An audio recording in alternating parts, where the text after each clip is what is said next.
Les puits de carbone. Alors à propos de cette carte, le truc c'est qu'il faut montrer qu'elle est en lien avec la carte numéro 7. Elles se mettent les deux bord à bord et ça fait un seul et même graphique. Donc avec tes participants, il ne faut pas leur donner le truc tout de suite non plus. Tu leur montres la carte numéro 12 des puits de carbone et là tu leur dis regardez, il y a un truc bizarre sur cette carte. Normalement ils vont réaliser qu'il y a une légende qui est écrite à l'envers. Et tu leur réponds, eh bien oui, c'est écrit à l'envers et c'est une énigme à résoudre et la réponse est quelque part sur la table. Voilà, il ne faut pas leur donner trop vite la réponse, plus ils mettent de temps à trouver et plus ils seront contents de trouver. Une fois qu'on a réuni les deux cartes bord à bord, là tu peux leur expliquer ce à quoi correspond ce graphique. C'est un graphique qui nous dit d'où vient le CO2 et où il va. Et c'est pour ça que les deux enveloppes sont symétriques parce que chaque année, le CO2 émis par l'homme doit forcément aller quelque part. Donc soit il est pris par les puits de carbone, soit il reste dans l'atmosphère, mais en tout cas, il va forcément quelque part. Ça, c'est le principe de conservation de la matière. Rien ne se crée, rien ne se perd. Le CO2 va forcément à un endroit. Donc on va commencer par la photosynthèse. Ce qu'il faut savoir, c'est que dans une forêt à l'équilibre, il n'y a pas d'absorption de CO2. Une forêt mature, il y a autant de CO2 qui est absorbé par la photosynthèse que de CO2 qui est relâché par les arbres qui poussent, et qui tombent et qui pourrissent. Toutes les feuilles qui tombent, toute la dégradation de la matière organique dans la forêt émet autant de CO2 que le CO2 qui est absorbé.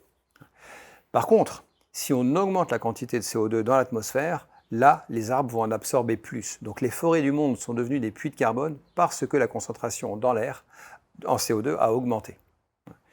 Et cette absorption, elle est proportionnelle à cette augmentation de concentration. L'océan maintenant, l'océan c'est un peu pareil. La concentration en CO2 a augmenté. Or, l'océan, il était en équilibre avec l'atmosphère depuis 10 000 ans. Ça fait 10 000 ans que la concentration en CO2 est relativement stable dans l'air. Et il y avait un équilibre chimique entre la concentration atmosphérique et la concentration du CO2 qui est dissous dans l'eau. Si on augmente la concentration dans l'air, le CO2 va se dissoudre dans l'océan et occasionner l'acidification dont on parlera dans une carte prochainement. Donc ce qu'il faut retenir dans cette histoire, c'est que, en vrai, l'absorption des puits de carbone, elle n'est pas directement proportionnelle à nos émissions. Elle correspond à un quart et un quart de nos émissions, mais ce n'est pas structurellement proportionnel à ça. L'absorption par les puits de carbone, elle est proportionnelle à la variation récente de la concentration en CO2. Donc c'est l'écart entre la concentration pré-industrielle et aujourd'hui, cet écart-là, ce déséquilibre-là de la concentration en CO2 est la cause de l'absorption par les puits de carbone. Et donc cette absorption elle est proportionnelle à ça. Si demain on divisait par deux nos émissions de CO2, l'absorption elle serait la même à peu près dans la continuité, elle serait la même en valeur absolue.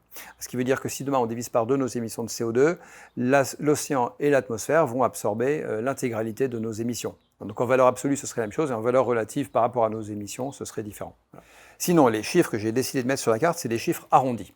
Parce que je pense que c'est plus important que les gens retiennent des valeurs plutôt qu'ils apprennent les valeurs exactes. Mais toi, en tant qu'animateur, c'est important que tu connaisses les vrais chiffres. Donc en vrai, l'océan, il absorbe 26% de nos émissions et la photosynthèse, plutôt 29%. Donc en vrai, l'ensemble des deux puits de carbone absorbe un peu plus que la moitié de nos émissions. Donc pour conclure sur cette carte des puits de carbone, en amont, on la colle avec la carte des émissions de CO2 et en aval, on va vers l'acidification de l'océan et la concentration dans l'atmosphère. Il n'y a pas de carte qui correspond à la photosynthèse parce qu'on a estimé que ce n'était pas indispensable.